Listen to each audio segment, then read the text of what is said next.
पूज्य गुरुदेव ना होते तो आज क्या होता।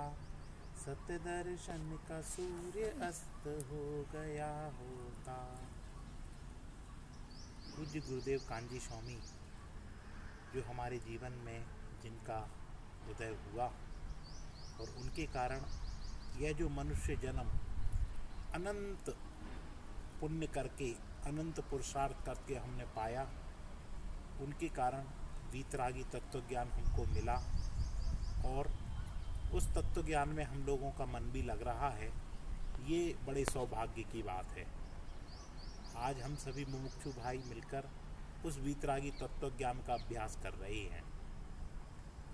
क्या ये अभ्यास करना ही कार्यकारी है कि उस अभ्यास के द्वारा जो अनंत सुखी मैं भगवान आत्मा हूँ उसका रसास्वादन करना भी जरूरी है। जब तक हमने वो रसास्वादन नहीं किया तब तक हमारा काम पूरा नहीं हुआ। जैसे हमारे अनंत भगवंतों ने उस अतीन्द्रिय आनंद का रसास्वादन करके वीतरागी दशा प्रकट करके परम सुख मोक्ष को प्राप्त किया, वही मार्ग प्रभु हमें भी अपनाना है और हम भी उस तत्व ज्ञान के अभ्यास के द्वारा जो मैं परिपूर्ण भगवान आत्मा हूँ उसका अनुभव करूँ, उसका वेदन करूँ, उसका अभ्यास करूँ।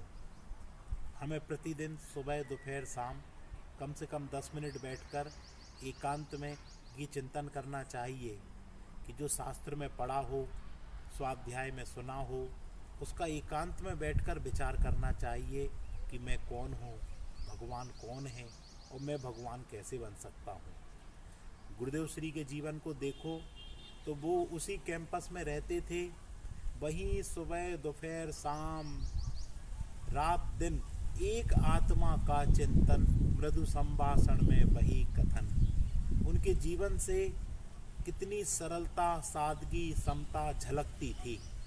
कोई आडंबर नहीं, कोई परिग्रह नहीं, सादा जीवन, उच्च विचार उनका आदर्श था।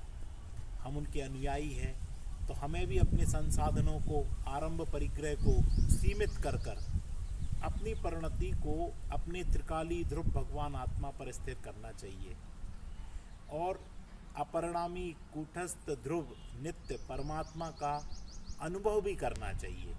जो बात हम लोगों की चर्चा में आई है वो हमारी चर्या में भी आना चाहिए। लाभ तो तब होगा, चर्चा में आने से हमारे वचन सुधर गए, भाषा सुधर गई। सोचो चर्या में आएगी तो हमारी परिणति भी सुधर जाएगी। जिसका चिंतन मात्र असंख्य प्रदेशों को रोमांचित करता, ऐसा भगवान आत्मा हम सभी के चिंतन में आए।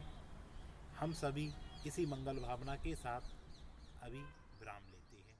जय